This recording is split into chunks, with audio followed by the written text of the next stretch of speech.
this is Politics and Media 101. I'm Jeff Browning. John Spencer is the chair of urban warfare studies at the Modern War Institute at West Point, and is someone who knows a lot about the human cost of urban violence. When explosive weapons are used in urban areas, even if they're delivered with precision, they still exude force, meaning if the area itself is densely populated, then the likelihood of harming civilians, of people who aren't participating in the fight, or their livelihoods, is higher. Throughout history, countries around the world have come together to agree that even wars should have limits. As more and more people move into cities around the world, and as wars are increasingly fought using explosive weapons in populated areas, these issues are only becoming more and more important. Russia's invasion of Ukraine is the biggest in Europe since World War II. When it started, John tweeted out some advice on how to defend cities that ended up getting a lot of attention and being put to use by people in Ukraine who were defending their cities. We talked to John about these events, about their impact on people living in Ukraine, and their impact on all of us going forward in a world where urban violence and warfare is increasingly part of the landscape. As a reminder, like all of our episodes, this is an edited version of a longer conversation that was taped live with audience questions. For information on how to join us, please visit our website, pm101.live. Please also take a second to subscribe on whichever streaming service you're using right now so you don't miss our next episode coming out this Friday, featuring Congressman Tony Gonzalez, a Republican from Texas. Without any further ado, let's roll the tape. I wanted to start out with kind of an overview of urban warfare. I'm wondering, how has our understanding of urban warfare evolved over time? Have modern day weapons changed the forces needed and strategies employed to overtake a city? And are there any fundamental truths that exist throughout different generations of combat? How has it evolved over time? Really, a lot of war in antiquity was urban warfare. It was fights for city. Think about the Battle of Jerusalem, any major battle you can think of, and it's usually going to start with the name of a city. Now, walled cities cause nations to develop armies to go out and meet the attacking army on the field of battle. So it wasn't like the city of Troy, standing at the gates. And then there was an evolution of siege warfare, an evolution all the way up to basically after trench warfare, World War One. In World War II, you saw a lot more battle happening in cities, as well as fighting for cities. Urban warfare by definition means fighting in urban areas. But in World War II, we saw name a battle of World War II, and many of them are going to be battles over cities, or for cities, or fights for bridges going through cities and things like that. All militaries do not want to fight in city. Going back thousands of years to Sun Tzu said, he gave a big list of all the best strategies, right? Attack the enemy's strategy. And he gave this big list. And at the very end, he says, the very worst thing you could ever do as a military is attack a besieged city. And I think that's one of the truths that I like to put out first, because I've been studying this for over a decade. It used to be written into U.S. military doctrine, avoid and bypass all urban areas as much as possible. Militaries don't want to fight in urban areas. And why? Just in an inherent nature that it reduces a military's capabilities. As we built the U.S. military, the best in the world, there are very simple truths, really, the development of militaries, right? They're smaller, they're more professional, as in you invested more in the time. It's not about mass, a massive amount of forces. We want smaller, better militaries, but also in all of our weapons technology, it's about hitting the enemy as far away from you as possible. So what does urban terrain do? Well, it basically breaks apart every strength that a military has, whether it's the U.S. military or the Russian military or whatever military. Because inside the urban terrain, it constrains you to narrow avenues, right? Because all the buildings and everything, so you can't even spread out like you want. Most of your weapons don't work as well. Like the bombs, you can't see where the enemy is to shoot them as far away. You have to get close, which militaries don't like to do. And then really the law of war has been around for a very long time. But after World War II, the law of war was strengthened because of the severe damage that the world was inflicted on the world in urban areas against civilian populations. So the laws of armed conflict were strengthened to prevent basically any war in the future being so devastating on civilian populations, from everything from we won't do carpet bombing and all the laws of war, distinction, proportionality, like all of them were strengthened. So when you send a military into urban terrain, why he doesn't want to go in there is because most militaries are bound to a set of laws of war. And one of the biggest one is that to prevent harm to civilians as much as possible. And in urban terrain, there is no empty urban terrain. That's kind of historical as well. No matter how much you surround a city and ask all the civilians to leave, which now there's more cities, there's more urban terrain on the earth than people live in more urban than rural. That happened in about 2008. Most developed countries around the world are more than 80% urban to actually. The only reason it's so low around the 50s is because of taking in parts of the world that just aren't inhabited. But the world is more urban and the urban areas are bigger. So what a small military can do to a urban area of 6 million, 3 million, like Kyiv, is a lot less because of there's inherent force ratios that we in the military use, as in how big of an army or a force do you need. Usually you need 3 soldiers to every one that's defending in the open area. In the urban area, it takes a lot more, 5 to 1, 10 to 1, depending on what the situation is. So you can see there's all kinds of issues with fighting in urban areas. I spend a lot of time going around the world talking to just militaries, not ones with evil leaders, about how to do urban better, as in get in faster, achieve your objective with the least amount of harm to the civilian or the city itself, right? So there's a saying that came out of Vietnam, destroying the city to save it, even when you're not trying to destroy the city, but the nature of urban warfare causes you to do that. So hopefully that was enough of a stage setter for some of the truths. So, John, you talked about how in antiquity there were battles over cities, even back in the BC era. But you also mentioned how there's been all this increased urbanization, which means that cities are increasingly the focus of combat. So I've got some data here about just about Africa, the continent of Africa. So in 1950, there were 27 million people in the continent that lived in cities, and there were only 8 countries in Africa that had an urbanization rate above 20%. And so now today, we have 567 million people living in cities, and we have 47 countries with an urbanization rate above 20%. And in another 50 years, it's going to be about 1 billion people in Africa living in cities.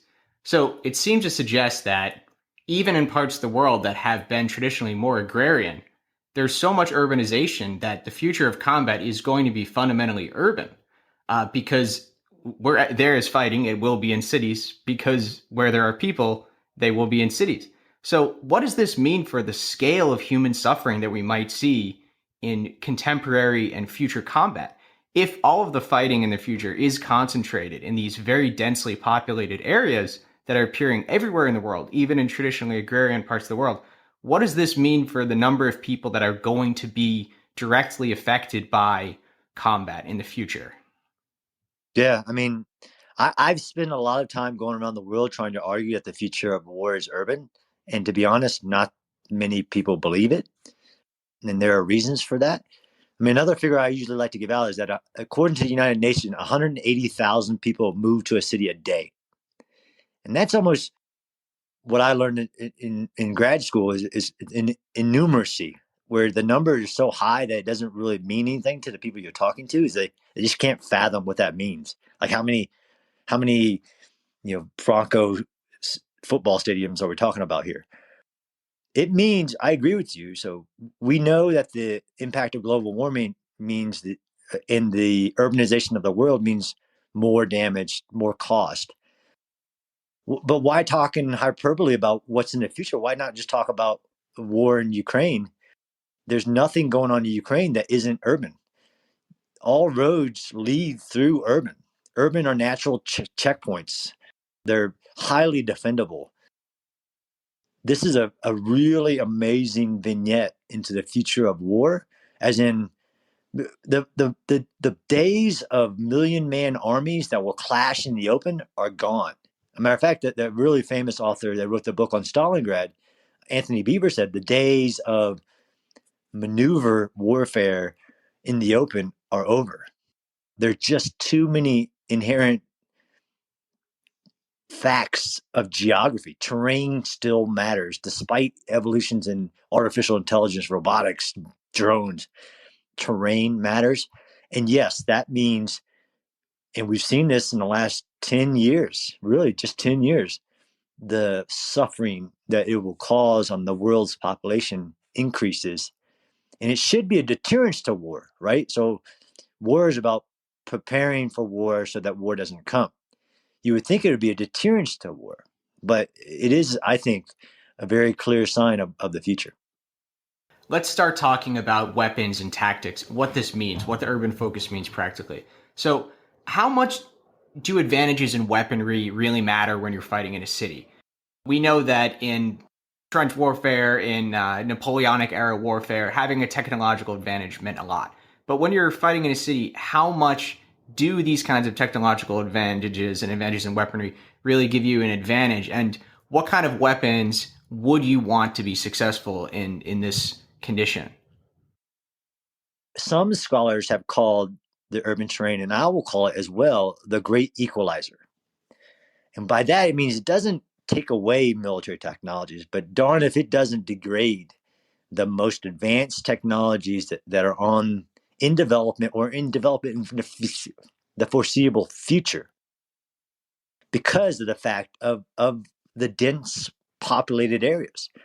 So, a military that cares about human life and follows the law of armed conflict needs capabilities such as the ability to see through concrete, the ability to shoot through concrete, to discreetly take out bad while not hurting non-combatants or civilians. So some of that is with precision-guided munition. And yes, the evolution of precision-guided munitions after it was highlighted in Desert Storm has had a great impact. But you need a trained military. One of the reasons I'm such an advocate for training for urban warfare isn't, one of it is from scar tissue of doing it myself, but if we become better, as in different weapons, different vehicles, and better, more prioritizing of that is the environment of the future. So the UK military, despite it having gone so small that it's below its, like all the figures of how small it is now, came out recently and said, we understand we have the army that we can afford, or the military we can afford, but I'm going to say, and they did, 50% of our training I want in the urban terrain. Now, why the U.S. military is a little bit different is because we're a global force that has to be prepared for all environments. I argue strongly that why not start with the hardest, most complex, most likely, in my opinion. So what kind of technologies do you need? You need precision guided munitions. You need armor. So I don't know if you guys have ever talked about it in here, but after the 2020 Battle of Nagorno-Karabakh, in between Armenia and Azerbaijan, I usually have to tell people that's below Russia, above Iran. There's this big debate about the future of war and that the tank was obsolete, that the tank would not be useful. And from an urban warfare today and tomorrow and into the foreseeable future, there is no replacement for a tank. So when I see the U.S. military doing things like decreasing the number of armored formations for other types of formations, medium weight or striker, like wheeled vehicles or just infantry, I'm really concerned, because in urban warfare, I have these rules. They're called 8 rules of urban warfare. And maybe that was what you're looking for in your truce, about the fact that if you get into the urban terrain first, you can easily defend it. You can see the person attacking coming. You get to decide when to open fire. they have to have weapons that can penetrate concrete, which isn't really that many, and to penetrate it effectively. So in order to go in, if you're the attacker, you need to have tanks, armored personnel carriers, engineers, precision guided munition, and artillery. We call them dumb, but they're not dumb. They're actually very precise weapons. To be able to accomplish the military mission, whatever it is that we're going to give our military, but to do as less harm as possible. This is how Ukraine's army is halting Russia's advance, using anti-aircraft weapons like the US-made Stinger against low-flying helicopters. Now, answering Ukrainian President Volodymyr Zelensky's plea, the US says longer-range anti-aircraft missiles are arriving in Ukraine, including the powerful S-300. You know what kind of defense systems we need, S-300s and other similar systems. You know how much depends on the battlefield on Russia's ability to use aircraft. After Zelensky's impassioned speech to Congress, President Biden announced a massive new security assistance package worth $800 million, including drones, anti-tank weapons, and 20 million rounds of ammunition. We hear the Ukrainians pleading for weapons. We hear Western governments making a big press releases and big show of all of the weapons that they are giving to Ukraine. We then see the impact that Stingers and Javelins and NALWs are having on the battlefield, specifically those tanks, those Turkish drones are having on those tanks.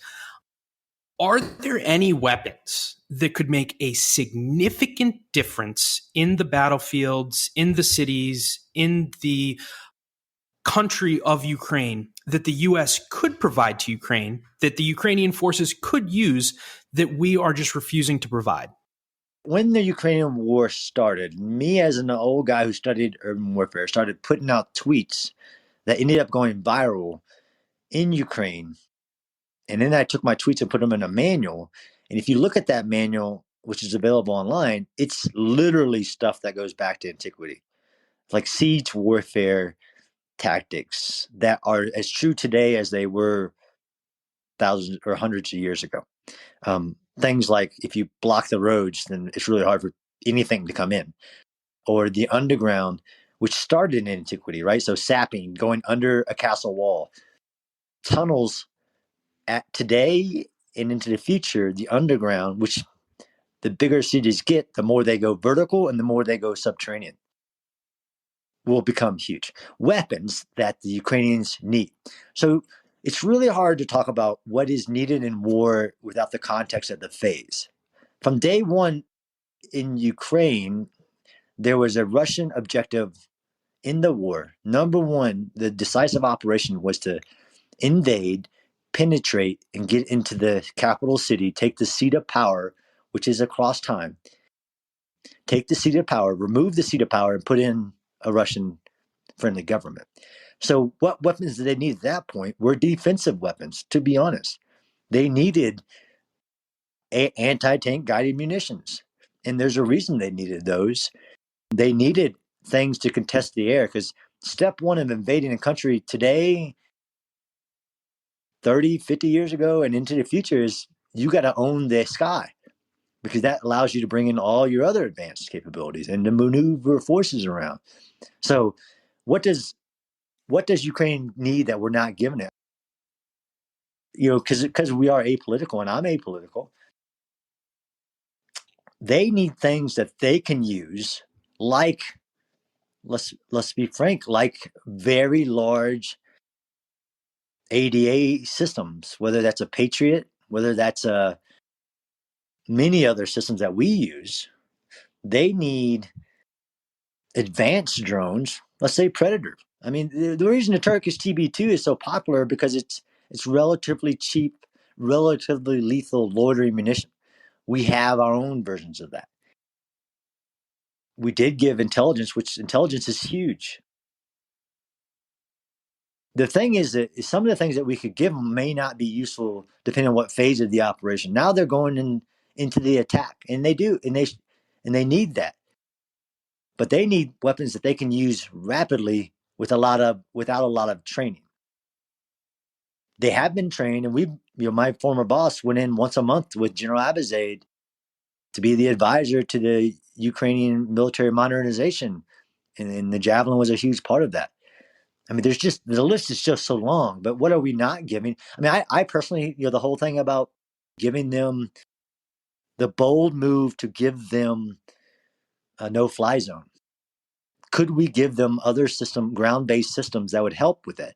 And we have, other countries have, this is politics and media. It doesn't matter if it's a little mini switchblade drone that really has the explosion of a hand grenade, or if it's an S-300 air defense system.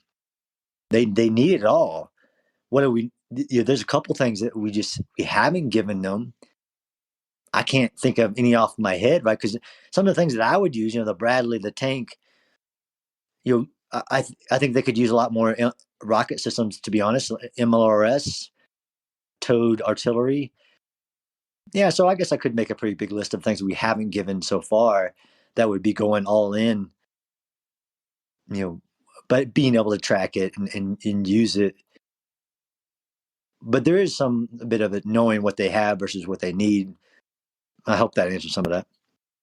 I know we're talking about this from the military perspective, but another perspective that ties into the military perspective is the concerns of escalation. So from your very knowledgeable, you're a major, you're the leading expert on urban warfare. From your perspective, some of the stuff that you just listed off, some of the rockets that they need, would that be seen credibly as an escalation because maybe we change from the defensive to the offensive, or we change from the types of systems we're giving them and up-level those?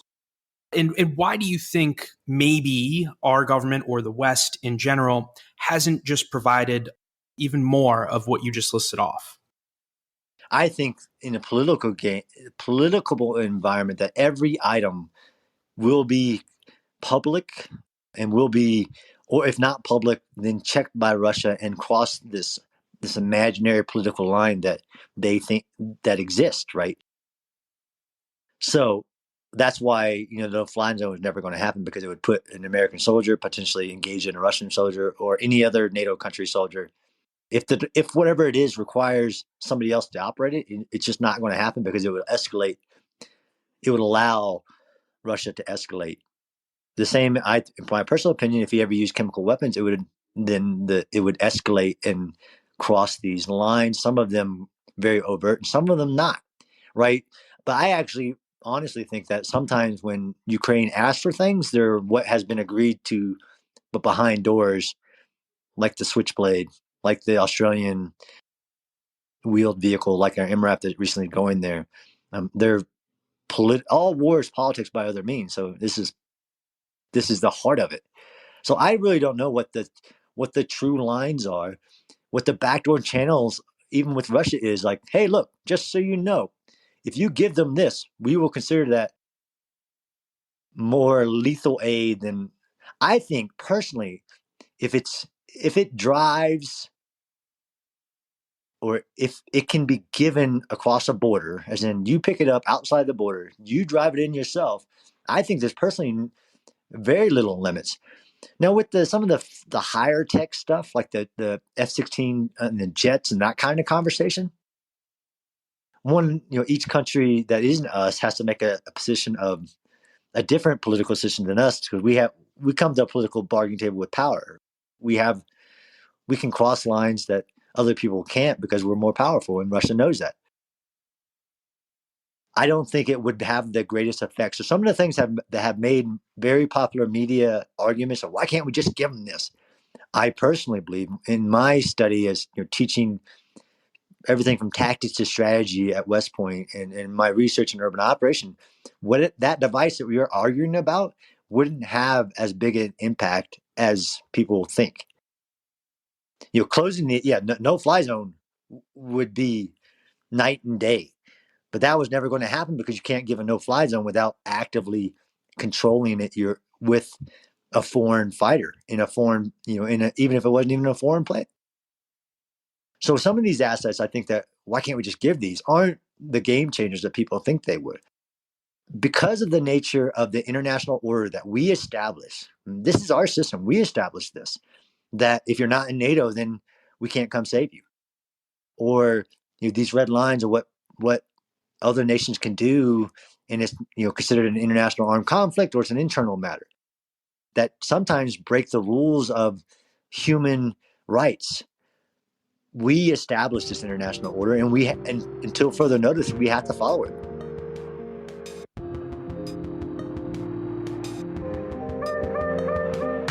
Some of the innocent victims of the battle for Mosul are buried here.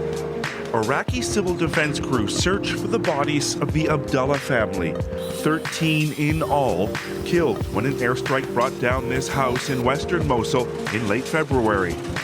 Fatih Abdullah says his brother and his family, including several children, died in the strike. He says ISIS was in the neighborhood, so his brother took the family and fled for a short time, but returned just a day before the house was destroyed in what is just one of many airstrikes in recent weeks to rock Mosul. This is the aftermath of the deadliest strike just over a week ago. Residents say nearly 200 bodies have been pulled from the rubble. The UN says since the military operation to defeat ISIS in western Mosul began 6 weeks ago, more than 300 civilians have been killed. You also mentioned how everyone's views of this conflict are shaped, for example, by the recent events in the South Caucasus. But the U.S. perspective is, of course, also informed and influenced by our own recent experience in urban combat, right? We have spent the last 20 years in various states of war, in particular in Afghanistan and Iraq. In Iraq, in particular, it seemed as though there was a lot of focus on cities, that we were fighting counterinsurgencies. We, in certain situations, had to attack cities like Mosul. So how have these recent experiences, especially in Iraq, informed the way the U.S. in particular looks at urban combat and what we think is actually useful for Ukraine? What did we learn from Iraq that we're applying here? Yeah, that's a tough one. So it's really complex, as in urban insurgencies and building a nation versus fighting a total war for your survival. I will say we learned what it takes to achieve a mission in a hostile city. So we learned a lot of lessons on never again in places like Mosul in the Battle of 2016, where we were aiding another country fight in a city. Second Battle of Fallujah 2004 is probably the best representation of the American way of fighting. Nobody can discount the elements of time and international pressure in urban operations, right? Even Russia is aware of the influence, despite the war crimes it's committing in Mariupol, what fighting urban terrain does. I mean, why it's hard, and I didn't even talk about the international perception. All war is not just politics, but there's this trinity that this old guy used to talk about. We have the military, that's one thing. You have the politicians, that's another. And then you have the people, which is almost, in this case, the international community that is separate than political leaders, right? So if enough protests happen, all war has to account for the people's views of the war. We learned in Iraq and Afghanistan that's huge. We learned it in Vietnam. It is huge. No country can execute what they want. There's some famous quotes from generals on the front line saying, let me fight this war. The politicians stay out of it. That's not what war is. So in the Second Battle of Fallujah, we learned what it takes to get into an urban area, given all the resources in the world, the best in the world, what it takes.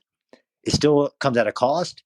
And actually, one of the lessons we learned in the first battle, Fallujah, was that if you execute it too ruthlessly, all political, because if anybody doesn't know, the first Battle of Fallujah, after 4 American civilians were killed and they were ordered to go in, it was stopped 3 days later after international media highlighted the civilian casualties that were happening because they were inside the hospital airing photos of children. It made not as strong political alliances and everything start to fall apart. That's the nature of urban combat. It's the nature of war as well. But in urban combat, especially today, with the evolution of, I can watch live feeds into Kyiv, into Mariupol. I can watch live feeds. The world is watching, and that really matters, despite the war crimes, which he is already being investigated since we created organizations to investigate in real time war crimes. It's mattered. So there are aspects of that on what it takes, what the amount of political strength you have to fight in urban terrain, on both sides, because there's no way of getting around how destructive it is. There's all kinds of stuff the U.S. learned, especially even after our own experiences in helping in Syria, in Iraq, is extreme precautions that can be put in place to prevent civilian harm. I don't discount that even as a military man. There's targeting procedures, there's humanitarian actions, and there's all kinds of non-government organizations that can come in and help. That's a very big topic, to be honest. So, John, we've been talking now just about the U.S. perspective. I want to go into the Russian perspective and the way that they approach urban combat and the differences. But before we do so, I think that let's set the stage a little bit and get some clarity on what exactly is happening on the ground. And then we can go into the thought processes and perspectives and strategy behind it. So there's been a lot of confusion as to the status of Russia's attack on Kyiv. We know that earlier this week, Russia said that they were going to withdraw from Kyiv and shift focus back to the Donbass. But then there was reports even after that Russia was continuing to bombard the city. And then just today, we're finally seeing some different reports that suggest that Russia are indeed drawing away from Kyiv. So before we get into the way that they're thinking about it and the way that they approach this kind of fighting, can we just get some clarity on what, to the best of your understanding, is the current status of this attack? Do you understand that they are, in fact, withdrawing? Yeah, so all those terms are funny, especially as they get debated in public spaces. To me, as a military guy, and to most people you ask who aren't required to say certain words, like, let's say, the Pentagon spokesman, Russia is withdrawing because it failed to achieve its objectives in Kyiv, and they have changed their objective, which is normal. It happens in war. The bombing of Kyiv, I don't think will stop even when you don't see a Russian troop near it. That's not abnormal either, to be frank, in a war. They didn't say they were going to stop the war. They said they were going to reposition forces. What they're really doing is withdrawing forces because it's no longer prudent to continue that objective. They can't get into Kyiv. They don't have what it takes. They don't have enough forces. They've had to change and reduce their objectives. Oh, by the way, they had this major conscript changeover just happened today that's going to radically impact what they can do. Russia thought that they could get into Kyiv within the first week. And then when they didn't, they went to plan B, C, whatever. So I do think that they're going to remove those forces, call it repositioning, which is a withdrawal. It's actually a retrograde to fight in probably Donbass. I do not think that they'll stop shelling Kyiv. I mean, this is a war. Russia is really big on psychological warfare. I think it caused the humanitarian crisis on purpose when it was bombing just randomly cities, random locations. That all adds to their again, politics, their political objective. And I wanted to now get into the Russian perspective, the tactics that they're going to use. Because you mentioned, so they've withdrawn forces from Kyiv doesn't mean they're not going to continue the bombing, the psychological aspects. But for some of the cities in the Donbass region and other regions, but what type of tactics do we expect the Russian forces to use on these cities? And what type of tactics for an invading force in a city are the most effective? So in the Donbass, which terrain matters, so if you think about the fighting that happened in Donbass in 2014 with the separatists and the Ukrainian military, there were battles. There's one really famous one that I like in the Donetsk airport that changed hands multiple times. They had forces on different levels of the same airport building fighting. wars within buildings. One of my challenges is that they're in wars. There's never one way of it happening. There's a real overemphasis. It's tactical, but it's actually the evolution of warfare to what's called combined arms maneuver, which is really coming out of the Blitzkrieg, right? Out of really World War I into World War II. The combination of the airplane, the radio, and the tank to cross stationary units and to penetrate them and then rapidly exploit the penetration using those three, you could argue, revolutions in military affairs.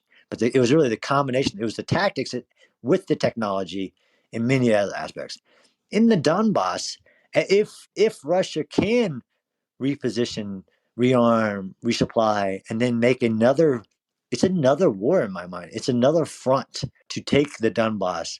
You're going to see continued the heaviest urban warfare we have seen really since battles of Marari, Battle of Mosul. We're going to see that in Mariupol. We're seeing it today. We're going to see it later. It's part of the Eastern Front for Russia.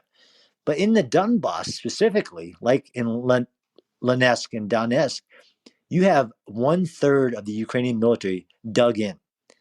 They've been fighting there for like 8 years. That's going to be a positional fight. As in, the Russian military needs to do World War II style trench busting, combined arms mover, blitzkrieg type tactics. The Ukrainians need to defeat them in detail.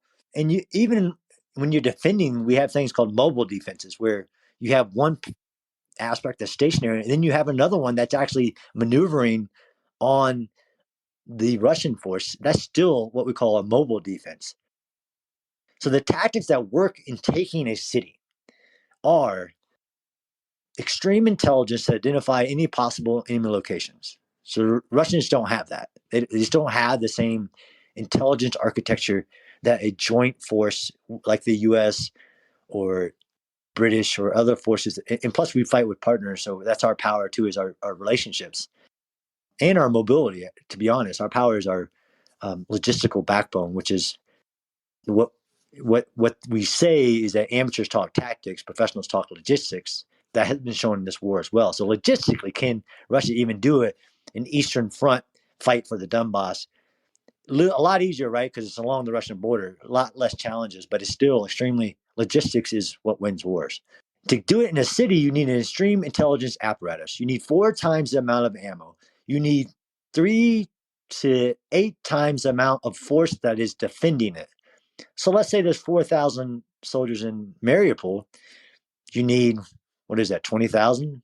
You need a lot of forces and the casualty rate is usually 4 times. So you got to pay a big price, is really what the tactics for this is. One of the biggest things, your terrain matters. Every city is different. That makes it really hard for the Russians is that places like Mariupol, Odessa, if they would have ever tried Kyiv, is that they have these massive undergrounds. It's just the nature of it. So even in Mariupol today, there's reports today that there's 4,000 fighters, but they're using extensive tunneling. Not tunnels to hide civilians like in the basement, but tunnels that you can fight from. And that's, again, antiquity. I mean, from the Jewish people in Jerusalem being sacked by Romans, or you name it. Even how David took Jerusalem was tunnel warfare. It's a huge part of it. So the way you are successful, which I don't want to give Russians any tips, is what our force does, which is combined arms teams backed by the best air power in the world. John, every time you mention Donetsk, it's a reminder that, this was a city that just 10 years ago was hosting the big Euros football tournament. Really? They had Ronaldo and Lewandowski. And it's a reminder that this kind of fighting, this kind of tragedy can really happen anywhere, that these are all real places. And, just the way that Belgium was 50 years ago, 70 years ago, dangerous place in the entire world, and now is thought of as this peaceful haven. It's really a reminder that war can come for anyone. One thing that you mentioned when you're talking about the Russian approach is these bombardments. And that's certainly something that we've been witnessing in Mariupol. And that this is a fundamental part of the way that they approach fighting because of the psychological component, demoralization that you refer to. This sounds pretty similar to Russian actions in Syria and Aleppo, and also in the Chechen War in Grozny. this is a comparison that we've also been seeing in the media as people have been assessing Russia's approach in Ukraine. So do you think that it's quite similar, the way that they're approaching Ukraine to the way that they've approached these other conflicts that they've been involved in the past? Do you think there are big differences between their approach in Syria or Chechnya? How close of a comparison do you think that is, that comparison that keeps getting made? I think there are similarities, but there are also errors in the similarities. And that's one of the reasons why I consider myself a student of urban warfare, not an expert. I call myself a student, and I publish case studies which try to dig out the facts. So sometimes when we carry battles forward in history, we misrepresent what actually happened. So let's talk about the battle that most I've heard outside of basically the use of chemical weapons in Syria and the barrel bombing and things like that happened in Syria, in the use of the Wagner Group and proxy warfare, things like that. So Grozny was what was originally the city of Grozny within the First and Second Chechen Wars was usually the more analogous. That's the Russian way. That's the Russian doctrine. Yes, heavy amounts of fire is the Russian doctrine, although most militaries don't even follow their own doctrine. They bombed after there was only 2,000 fighters inside of Grozny, and it was only a city of about 270,000. They went in a convoy, believing they would not face much resistance. Sounds familiar, right? They didn't. They went to the center because the defenders allowed them into the center of the city so they could defeat them in detail and basically use surprise, which is always in history the most powerful element of warfare. And then once they got, they lost a lot of people, a lot of tanks, a lot of groups. They started bombing in support of trying to take it. Started off with 3,000 rounds a day. At one point, they got to 30,000 rounds of artillery a day. So, but the shorthand of that is that the Russians just back up and bomb cities till they went. That's not true. That's not what they did in Grozny. They bombed it heavily, and they still went in, and they still lost a lot of soldiers. And eventually, they achieved, through bombing and through the clearing and through losing soldiers, they forced the remaining 1,000 plus, after weeks, defenders to give up. But there's so much else that happened. Oh, by the way, the one I like to point out is that the conditions for the Russian soldiers were so bad that you had similar issues with morale. And matter of fact, the mothers of Russia went to Chechnya, went to Grozny, and camped outside the city for a month until the Russian generals came out and talked to them about the care of their soldiers. You can't just use shorthand to say that bombing is the Russian way. It is a part of their doctrine. But no matter what, I am not a believer in the theory of strategic bombing. You cannot bomb people into submission. You actually bomb them into fighting more. No matter what, in order to take urban terrain away from somebody else, to take their populations, you got to physically get in there and take it. And that's what they face in the future. Yes, they'll bomb it. It's what people do. And if you look at cities even that we have been experiencing, look at what happened to Mosul, to Marari, the nature of getting a defender out of a city. There are other ways to do it. There's ways you try to convince them to leave. And there's a psychological element of it. But the bombing is part of urban warfare, unfortunately. You just hit on the question I was going to ask about the concern of maybe weakening the Ukrainian morale through war crimes, through targeting hospitals, civilians, bombings. Yeah. So it's unfortunate that we even have to ask that question, but I'm glad that the answer is the opposite of what other people have said or what you think. But John, I wanted to move on. You mentioned, and then we'll get to the audience quickly in a bit. You mentioned logistics as being what wins wars, what wins battles, all of these things. And the U.S. military is the best logistical unit ever, I would think, in the history of humanity. I know that when there's any natural disasters, we call on FEMA, but then when it gets real serious throughout the world, we call on the U.S. military to help provide medicine, food, equipment. So with Russia's pullback from the Kyiv Oblast, there was originally a concern that our ability to get supplies, like I just said, food, weapons, everything else, into Ukraine would be cut off if Russia was able to take over not only Kyiv, but also Lviv and the western part.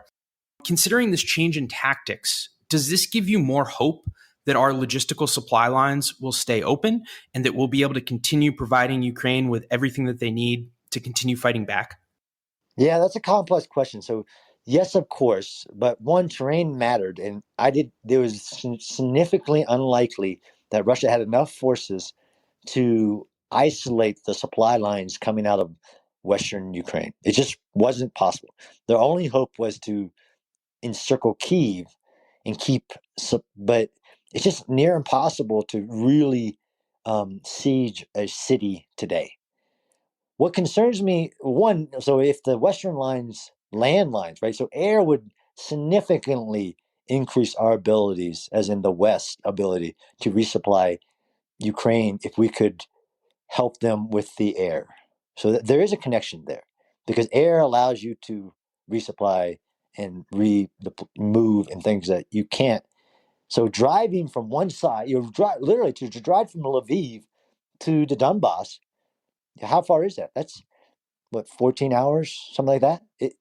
It's still an issue. My concern. So I wasn't as concerned about the lines getting into Ukraine being cut. I was a little concerned, but not really, with what I saw was headed towards Kyiv, about Kyiv getting cut off, like Mariupol, because terrain matters. So Mariupol has been sieged effectively for weeks because of the terrain of where it is. My concern about the Donbass is that the Russians somehow pull something together and actually are able to encircle, because you don't have to encircle things. You have to cut off the roads, and the mud that has been so great to the Ukrainian people, as in Mother Nature helping, goes against them as well when they're trying to get resupplies into the Donbass and they're restricted to these roads. One of the reasons that the drones were so effective in Nagorno-Karabakh as I traveled into there was that there's like very few roads. So I just fly a drone up and down the road and I'm going to hit something. So I'm more concerned about the Russians achieving their objective in Mariupol and cutting off the eastern part of the Ukrainian army, as they openly said, which is just dumb, that they're focusing on the Donbass. Even that would be a real big challenge for them, but it will, no matter what, constrain logistics. Just the drive that we're talking about. So I think, as we think about what do they need and why would you send them an armored person, basically an MRAP that Australia did? I think that's very helpful because there's lots of distance now we're talking about now as this war is moving into a completely different phase. Let me ask you about something that you kind of referred to a little bit earlier. So when we were talking about the different experiences that Russia have had conducting combat in Syria and Chechnya and now in Ukraine, you did refer to the Wagner Group, who are, of course, also active in Africa, in Central African Republic, and now in the Sahel-Sahara Strip. I'm not exactly sure, from following the news, what the role that the mercenaries are playing in Ukraine is today. Do we have a lot of transparency about the activities of Wagner or other mercenary groups inside of Ukraine during this phase of the conflict, or is it under a bit of a fog of war? What can you tell us about the role that mercenaries are playing right now? Yeah, it's agree. It's under the fog of war. I follow a guy that's much smaller than me, Michael Kaufman. You may have heard of him. He believes that even if Wagner Group is brought in, they won't be put in like as fighters as everybody thinks about. They'd be put in other roles and with being a part of securing terrain that's already been taken or aspects of like that. Same thing. Everybody wants to know about the plus up of the Syrian forces. But if you want to go there, I do have strong thoughts on what people think when they hear the terms mercenary, and does that mean that they fight for money only? They fight different. There's a wide band of private military contractors, which is what the Wagner Group is. Just, it's the version of Blackwater or Triple Canopy or like all the other things that have been created, really, that go back to history as well. I mean, East India Company. I mean, there's private military people you paid that fight for different reasons. I am not, as of this moment, aware of them fighting on the battlefield, right? We are going to go next to Piotr. Piotr, over to you. And I just wanted to hear your perspective on this strike into Russian territory near Belgorod, because I think it's, the Russians are saying that the Ukrainians have done it. The Ukrainians have come out, I think, in the past half an hour and said that they didn't do it. And if it is the case that the Ukrainians struck foreign territory, that could see a significant potential escalation in the conflict. So I just wanted to have your thoughts on, how long do you see this going on, but also the potential for this to become a cross-border potential. Yeah, that's a really good one. And that one's more clearly a more political decision than it is a military decision, right? The Ukrainians did or did not make a very calculated decision to strike within Russian land at a very clear, safe military target, much like the Russian attack in Lviv on fuel storage. Deception is huge in warfare. It doesn't matter if you're the good guys or the bad guys, and Russia is clearly the bad guys, and they do all kinds of deception and trying to do things without attribution. I personally think the Ukrainians did it on purpose to send the message that this is a war between Ukraine and Russia. Ukraine is a sovereign nation, and you attacked into it. I understand I don't know if I did it. You can't prove I did that. Although I'm pretty sure there's a video of Hindi's from Ukraine, but I won't go there. It was, of course, a risk. All decisions in war come with a tactical, operational, and strategic risk. To do that, who knows? And only history will judge whether it would escalate. I think that was the risk, right? Would it escalate? Given that, again, Russia's not just Putin. Russia is a country under extreme sanctions with not all the people, but enough of the people that oppose what's going on, a narrative that about what it is, all that stuff. It's a tough question. It's really a lot about political. If you ask me my personal decision, I think it was calculated, risky, but not. I wouldn't say not done, or I wouldn't say it was a stupid decision if the Ukrainians did it. I hope you don't roll your eyes too hard in the back of your head at this last question, but this is going to be a pretty layman's. How does this end? In your perspective, you're a military man. Obviously, it will take a political resolution, yes. But what do you see as the end of this, and what should we be looking for as people who aren't military men and women when this thing can end? Yeah, so I think as long as Putin remains in power and the Putin group, because he's more than a person, he's a group of people that support him, remain in power, this will end in a frozen conflict, much like other places in the world where people can't agree on who owns a piece of ground and where there are ethnicities and people. The Donbass is the part that has a Russian separatist population. It has Russian-speaking people. I personally, as a military man, and my personal opinion of what Russia can achieve at this point is that it ends in a frozen conflict over the Donbass, possibly with a new line, but it's maybe the same line that's been there since 2014, if not before, of a contested area that nobody recognizes that is recognized as who it is, but that is fought over. And then there's basically a frozen ceasefire along that. It was the ATO or what you want to call it in the Donbass. Now the question I'm not sure about is Mariupol, where that ends in a week, 2 weeks, a month from now. If they actually let the civilians leave, will that become a new part of the line? But I think this ends not too far in the future, in my personal opinion, with a political settlement that freezes the lines where they are. That concludes today's conversation. Again, huge thanks to John Spencer, to our audience for their questions, and most of all, to you for being here. As a reminder, like all of our episodes, this is an edited version of a longer conversation that was taped live with audience questions. For information on how to join us, past episodes, and more, please visit our website, pm101.live. Please also take a second to subscribe on whichever streaming service you're using right now so you don't miss our next episode on Friday featuring Congressman Tony Gonzalez, a Republican from Texas. This has been Politics and Media 101, produced in partnership with Clubhouse. Wherever you are in the world, thank you very much for being a part of this community. I'm Jeff Browning. On behalf of our co-founders Justin Higgins and John Gunnison, we hope to see you and hear from you soon.